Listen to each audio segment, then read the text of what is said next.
Hello అందరికీ. మా అయితే ఈరోజు సాటర్డే స్పెషల్ పప్పు చారు. చిప్స్ చేద్దాం అనుకున్నా కానీ చిప్స్ అయితే టైం లేదు, ఆకలి అవుతుంది మాకు, అందుకనే ఈవినింగ్ చేస్తా చిప్స్. నైట్ అన్నం ఉండే దీంట్లోనే మిక్స్ చేసుకొని నైట్ అన్నం కూడా పెట్టుకుంటున్నాం. పప్పుచారు అంటే మా పెద్ద పాపకు చాలా ఇష్టం.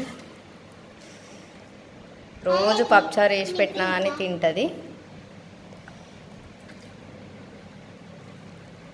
మా చిన్న పాపకి ఏ కర్రీ పెట్టినా తింటుంది. ఇందులో చిప్స్ అంటే బాగుంటుండే, కానీ టైం లేదు ఫ్రెండ్స్, చేయలేదు.